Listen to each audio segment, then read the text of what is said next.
کمر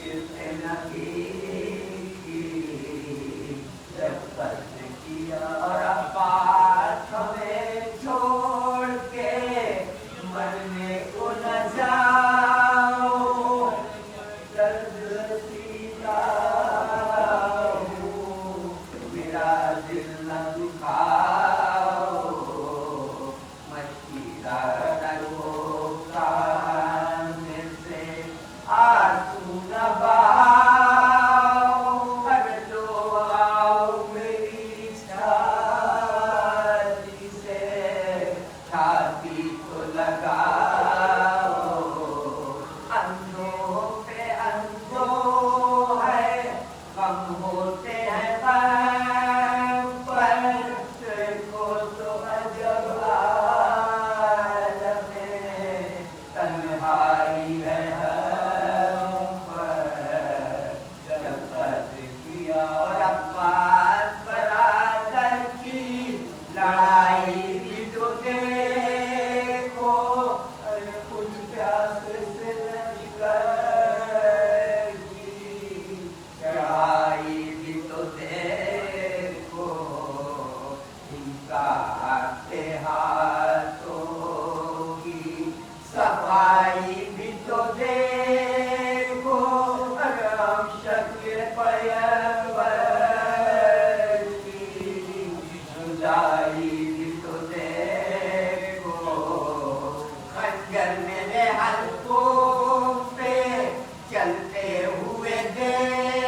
ارے ملنے چلی ہے یار سکینہ حسین سے، ارے ملنے چلی ہے یار سکینہ حسین سے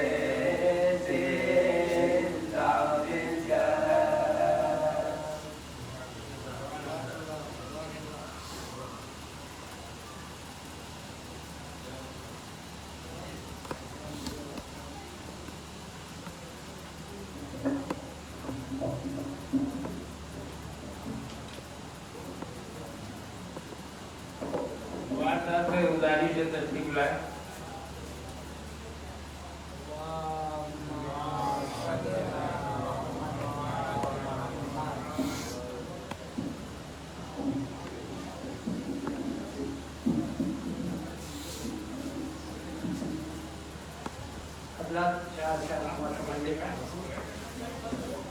در باب الحوائج پر کبھی سناٹا نہیں ملتا، در باب الحوائج پر کبھی سناٹا نہیں ملتا، لگا رہتا ہے آنا جانا اللمحہ فرشتوں۔ کوئی عباس سے سیکھے کبھی بھی تازیہ شبیر کا تنہا نہیں ملتا، کبھی بھی تازیہ شبیر کا تنہا نہیں ملتا۔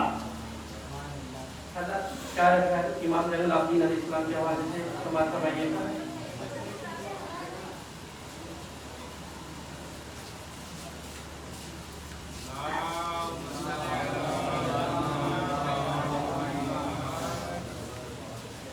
لاغرو بے قط و لاچار سے کیوں ڈرتا ہے، لاغرو بے قط و لاچار سے کیوں ڈرتا ہے، یہ تو بیمار ہے، بیمار سے کیوں ڈرتا ہے، یہ تو بیمار ہے، بیمار سے کیوں ڈرتا ہے۔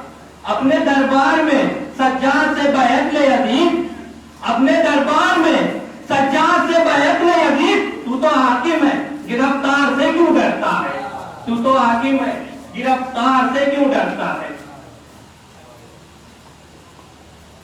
حضرت چار علی اکبر علیہ السلام کے حوالے سے عجیب نور سا پیکر دکھائی دیتا ہے، عجیب نور سا پیکر دکھائی دیتا ہے، فلک کے چاند سے بہتر دکھائی دیتا ہے، فلک کے چاند سے بہتر دکھائی دیتا ہے۔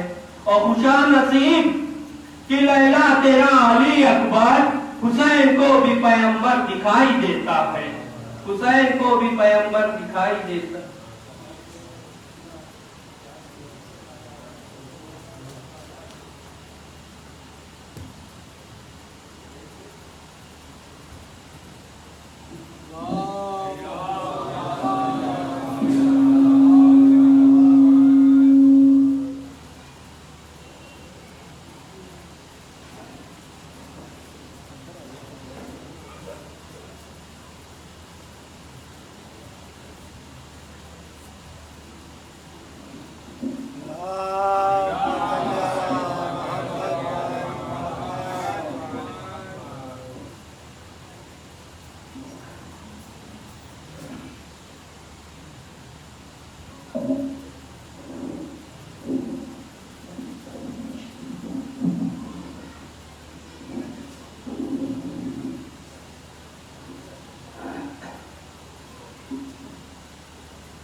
رحم اللہ من قرأ الفاتحہ۔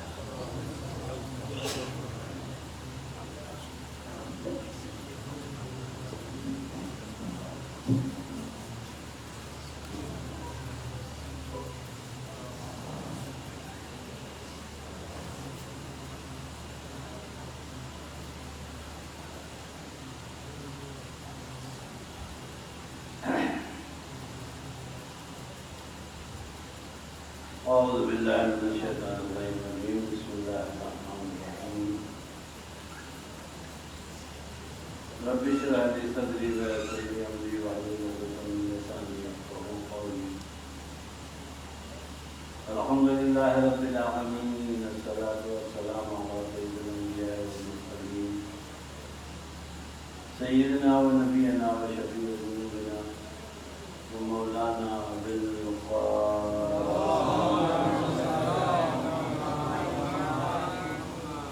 والے طیبین الطاہرین المعصومین اما بعد فقد قال الله تبارك وتعالى في كتابه المجيد وفرقانه الحميد وقوله الحق وهو أصدق القائلين بسم الله الرحمن الرحيم ومن يبتغي غير الإسلام دينا فلن يقبل منه وهو في الآخرة من الخاسرين.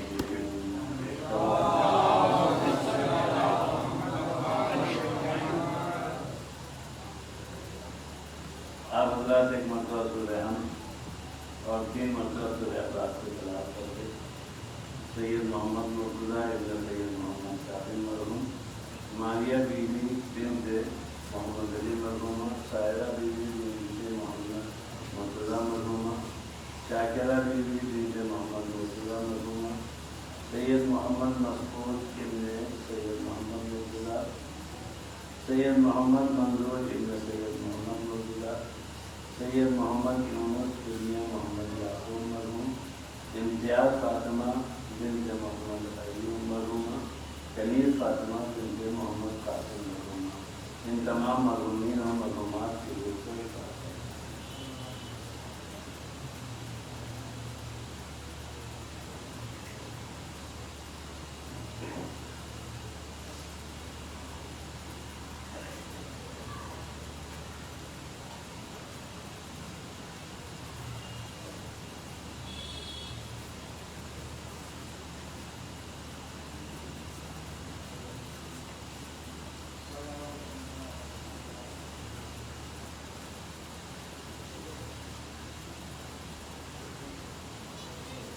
اللهم صل على محمد وآل محمد.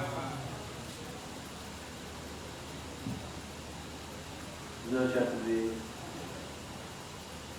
اسلام کے علاوہ کسی اور دین کو اختیار کرے گا تو وہ اللہ کی بارگاہ میں قبول نہیں ہوگا اور آخرت میں ایسے لوگ نقصان اور گھاٹا اٹھانے والے نہیں ہوں گے. یہ تاریخی بیانات اور اعتبار سے جو گفتگو شروع کی گئی تو انشاءاللہ یہاں کی چند آخری مجلس ہوئی، لیکن تو بیان سنانا وسیع ہے تو یہ شرط ہے ہم رات کہیں نہیں پہنچیں گے، لہذا ابھی مجھے پہلی ربیع الاول سے 7 ربیع الاول سے مسلسل اور وہ بھی اسی طریقے سے پابندی وقت کے ساتھ کہ شروع چاہے 6 بجے اور ختم 9 بجے ہو جائے. جیسے یہ مجلس ہے کہ شروع چاہے 6 بجے ہو، یہ تو ختم جو ہے وہ 9 بجے ہونا. تو یہ تھوڑی سی پابندی آپ لگا دیں تو بانیان مجلس اور شرکا جو سننے والے ہوتے ہیں وہ خود پابند ہوتے ہیں. لیکن اگر ابھی آزاد چھوڑ دیا جائے تو معلوم ہوا کہ یہی ایک مجلس جو ہے 10-11 بجے بھی ختم نہ ہوگا. اور اس میں سب سے بڑا نقصان یہ ہوگا کہ ہر آدمی گھر میں بیٹھ کے یہ سوچے گا ارے ابھی تو شروع نہیں ہوئی، لیکن یہاں پہلے سے سوچے ہوئے ہے کہ سوئی جو ہے 7:30 بجے تو روز شروع ہو گئی. یہ اطمینان سب کو ہے اور 8 بجنے والے ہیں زیادہ رہ کے بیٹھ جائے گا. جب بظاہر ترقی میں یہاں بہت فائدہ کیا ہے وہی نقصان بھی کیا کہ جہاں قانون نہیں ہوتا، کوئی وقت نہیں ہوتا،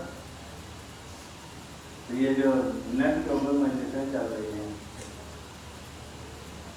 تو گھر ہی سے بتا دیتے ہیں. ابھی تو جو سوچ کر رہے 3-4 الگ کے پاس، لیکن یہ بہت اچھا طریقہ ہے کہ وقت کی پابندی کے ساتھ گفتگو کی جائے. آج مجھے جہاں سے گفتگو شروع کرنا ہے وہ یہ ہے کہ